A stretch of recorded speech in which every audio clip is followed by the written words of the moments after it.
Hello friends, हम class 12th के political science का सेकंड चैप्टर पढ़ रहे हैं। ये हमारे इस चैप्टर का 5th वीडियो लेक्चर है। इससे पहले 4 वीडियो लेक्चर हो चुके हैं।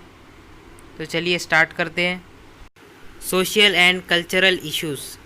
The revolution in global media and the easy access to the internet has made people aware of what is happening globally.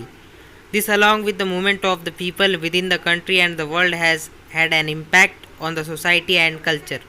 We see the emergence of what is called global cosmopolitan culture. Global media के revolution और internet की आसानी से उपलब्धि की वजह से लोग अवेयर हो गए हैं। लोग और ज़्यादा जागरूक हो गए हैं ग्लोबल इश्यूज़ के बारे में। फॉर एग्ज़ाम्पल, अगर कोई ये जानना चाहता है कि अमेरिका या फिर रशिया में क्या हो रहा है, तो इंटरनेट के माध्यम से आसानी से इन्फॉर्मेशन हासिल कर सकता है। तो ये सब ग्लोबल मीडिया के रेवोल्यूशन और आसानी से इंटरनेट की उपलब्धि की वजह से हुआ है। और इसी के साथ साथ पीपल की कंट्री के अंदर मूवमेंट और वर्ल्ड में मूवमेंट की वजह से सोसाइटी और कल्चर पर भी काफ़ी ज़्यादा इफ़ेक्ट पड़ा है। पीपल के फ्रीली मूवमेंट की वजह से कल्चर्स एक्सचेंज हो रहे हैं और इससे सोसाइटी और कल्चर पर इम्पैक्ट हो रहा है। और इसी वजह से एक कल्चर उभर के आ रहा है जिसे हम ग्लोबल कॉस्मोपॉलिटन कल्चर कहते हैं। मतलब कि वो कल्चर जिसमें बहुत सारे अलग अलग कल्चर के लोग अलग कल्चर में रह रहे हों। फॉर एग्ज़ाम्पल, कोई इंडियन है वो अमेरिकन कल्चर में रह रहा है, कोई अमेरिकन है वो रशियन कल्चर में रह रहा है, कोई रशियन है वो चाइनीज़ कल्चर में रह रहा है। तो अलग अलग कल्चर के लोग बिल्कुल अलग कल्चर में रह रहे हैं, तो इस कल्चर को ग्लोबल कॉस्मोपॉलिटन कल्चर बोलते हैं। चलिए आगे देखते हैं। There is a great deal of western domination on this global cosmopolitan culture. Values like modernization, westernization, secularization are considered more important than traditional values. This is seen in personal lifestyles of the people. For example, there is an increase in the consumption of fast food like burgers, pizza, vada pav, etc. The method of celebrating traditional festivals like Christmas, Diwali, etc. has become more westernized. New ideas like celebrating Mother's Day, Father's Day, Friendship Day, etc. have come in. There is also an increasing demand for western wear in the clothes that are purchased in the market. Global cosmopolitan culture पर western domination काफ़ी ज़्यादा है। मतलब कि global cosmopolitan culture पर western culture का impact काफ़ी ज़्यादा है। वैल्यूज़ जैसे कि मॉडर्नाइजेशन, वेस्टर्नाइजेशन और सेक्युलराइजेशन, ये वैल्यूज़ ट्रेडिशनल वैल्यूज़ से ज़्यादा इम्पोर्टेंट हो गए हैं और ये हमें लोगों की पर्सनल लाइफस्टाइल में देखने को मिलता है। फॉर एग्ज़ाम्पल, लोग अब ज़्यादा से ज़्यादा फ़ास्ट फूड खाना पसंद करते हैं। फॉर एग्ज़ाम्पल, फ़ास्ट फूड जैसे कि बर्गर, पिज़्ज़ा या फिर वड़ा पाव, ये फ़ास्ट फूड्स लोग ज़्यादा से ज़्यादा खाना पसंद कर रहे हैं। ट्रेडिशनल फेस्टिवल्स जैसे कि दिवाली और क्रिसमस, जिन्हें ट्रेडिशनल मेथड से सेलिब्रेट किया जाता था, अब वो भी वेस्टर्नाइज हो गए हैं। इन फेस्टिवल्स के सेलिब्रेशन में हमें वेस्टर्न कल्चर का इम्पैक्ट देखने को मिलता है। कुछ नए आइडियाज़ भी आ गए हैं जैसे कि फादर्स डे, मदर्स डे और फ्रेंडशिप डे। इन डेज़ को भी सेलिब्रेट किया जाता है। एक और बात मैं आपको बता देता हूँ, ये हमारे सिलेबस में नहीं है लेकिन मैं अपनी तरफ से आपको बता देता हूँ। फादर्स डे और मदर्स डे हम सिर्फ साल में एक बार सेलिब्रेट करते हैं, लेकिन ऐसा बिल्कुल नहीं होना चाहिए। हमारे लिए रोज़ फादर्स डे और मदर्स डे होना चाहिए, क्योंकि हमारे पेरेंट्स हमारे लिए बहुत कुछ करते हैं, इसलिए हमें हर रोज़ उन्हें स्पेशल ट्रीट करना चाहिए। हर रोज़ साल के 365 दिन हमें उनके साथ अच्छा सलूक करना चाहिए।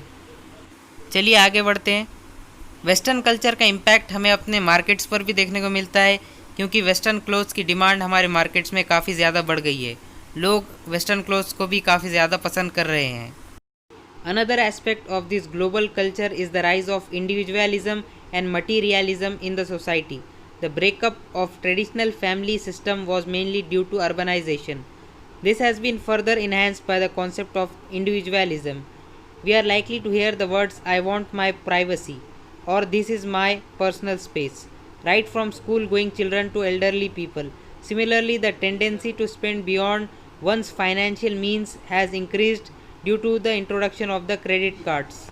ग्लोबल कल्चर का एक और पहलू ये भी है कि सोसाइटी में इंडिविजुअलिज्म और मटीरियलिज्म का राइज। इंडिविजुअलिज्म एक बिलीफ है जिसमें कोई इंडिविजुअल अपने आप को इंडिपेंडेंट और सेल्फ रिलायंट रखना चाहता है। मतलब कि वो अपने ऊपर किसी भी स्टेट का कंट्रोल या फिर कोई भी कंट्रोल नहीं चाहता, वो अपने आप को इंडिपेंडेंट और सेल्फ रिलायंट रखना चाहता है। इसे इंडिविजुअलिज्म कहते हैं। और मटीरियलिज्म एक एटीट्यूड होता है किसी का जो पैसों को बहुत ज़्यादा इम्पोर्टेंस देता हो और बहुत सारी मटीरियल थिंग्स को पाना चाहता हो, उसे कलेक्ट करना चाहता हो, तो इसे मटीरियलिज्म कहते हैं। ट्रेडिशनल फैमिली का ब्रेकअप मेनली अर्बनाइजेशन से हुआ और ये आगे बढ़कर इंडिविजुअलिज्म तक पहुंच गया। छोटे बच्चों से लेकर बड़ों तक हमें कुछ डायलॉग सुनने को मिलते हैं, जैसे कि आई वॉन्ट माई प्राइवेसी या फिर this is my personal space. और इसी तरह से क्रेडिट कार्ड्स के आने की वजह से फाइनेंशियल मीन्स के पार भी लोग अब खर्च कर रहे हैं। मतलब कि जितनी फाइनेंशियल इनकम होती है, जितना लोग अफोर्ड नहीं कर सकते, लेकिन क्रेडिट कार्ड्स के आने की वजह से लोग अब ज़्यादा से ज़्यादा स्पेंड करने में इंटरेस्ट ले रहे हैं। चलिए आगे देखते हैं। When we look at globalization from all angles, we realize that there are both positive and negative aspects. The positive aspects are the new opportunities that have opened up for the youth in our country. We are now more aware of what is happening in the world and how it can affect us. We are better connected. New employment opportunities have come up and more jobs are being created. This change is mainly through the private sector as it has the financial capability. There is a serious financial limitation on what services the government can provide. जब हम globalisation को सारे angle से देखते हैं तो हमें realise होता है कि ग्लोबलाइजेशन के कुछ पॉजिटिव एस्पेक्ट्स हैं और कुछ निगेटिव एस्पेक्ट्स भी है। पॉजिटिव एस्पेक्ट्स नई अपॉर्चुनिटीज़ है जो कंट्री में यूथ के लिए खुल गई है। अब हम ज़्यादा जागरूक हैं कि वर्ल्ड में क्या हो रहा है और वो हमें कैसे अफेक्ट कर सकता है। अब हम पहले से ज़्यादा कनेक्टेड हैं। न्यू एम्प्लॉयमेंट अपॉर्चुनिटीज़ आ गई है और ज़्यादा से जॉब क्रिएट हो रही है। इससे यूथ को ज़्यादा से ज़्यादा रोज़गार मिल रहा है। और ये चेंज मेनली प्राइवेट सेक्टर की वजह से आया है, क्योंकि प्राइवेट सेक्टर के पास आर्थिक क्षमता है। वही गवर्नमेंट सेक्टर उतना कैपेबल नहीं है जितना कि प्राइवेट सेक्टर है। गवर्नमेंट सेक्टर जो सर्विसेज प्रोवाइड कर सकती है उसकी एक फाइनेंशियल लिमिटेशन है। चलिए अब हम निगेटिव एस्पेक्ट्स देखते हैं। But there are also negative aspects.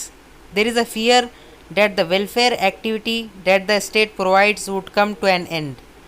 There is also the fear that international competition would cripple local business, especially small business. In the field of agriculture, the fear is that the small and marginal farmer would not be able to compete with the big corporations. Globalization के कुछ negative aspects भी हैं। एक fear ये भी है कि state जो डेवलपमेंट के काम करता है, जो वेलफेयर एक्टिविटी करता है, कहीं वो ख़त्म ना हो जाए। एक और फियर ये भी है कि इंटरनेशनल कंपटीशन लोकल बिजनेस को कहीं अपाहिज ना कर दे, स्पेशली स्मॉल बिजनेसेस को, जो छोटे बिजनेस होते हैं, कहीं उनको इंटरनेशनल कंपटीशन कमज़ोर ना कर दे। एग्रीकल्चर सेक्टर में एक फियर ये भी है कि गरीब किसान बड़े कॉरपोरेशंस का मुकाबला नहीं कर पाएगा। तो ये ग्लोबलाइजेशन के कुछ नेगेटिव एस्पेक्ट्स थे। चलिए अब आगे देखते हैं। In reality India's biggest problem is attitudes and mindsets. India has identified all foreign capital and trade with its history of imperialist dependence. Independence meant autonomy and self-reliance. India's opposition to liberalization has roots in its ideology of anti-imperialism. India's socialists and capitalists are both hostile to liberalization.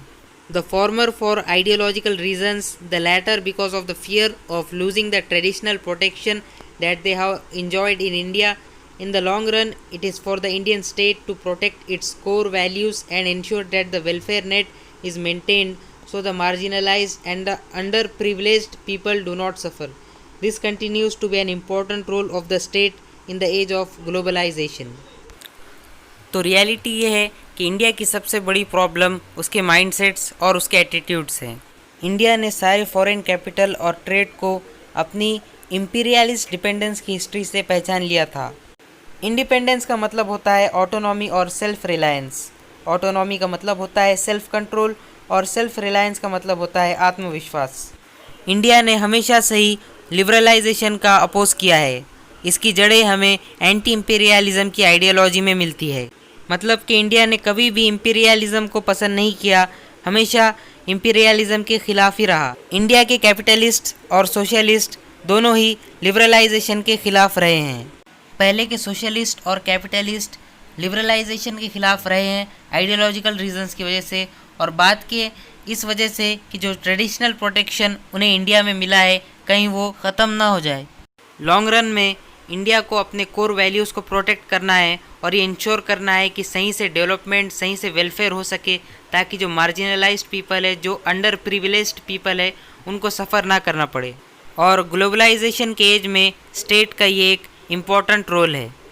तो आज के इस video में बस इतना ही। हमारा ये second chapter यहाँ पर ख़त्म होता है। अगर आपको इस चैप्टर में कुछ समझ में नहीं आया है तो आप मुझसे कमेंट सेक्शन में कमेंट करके पूछ सकते हैं। Thank you.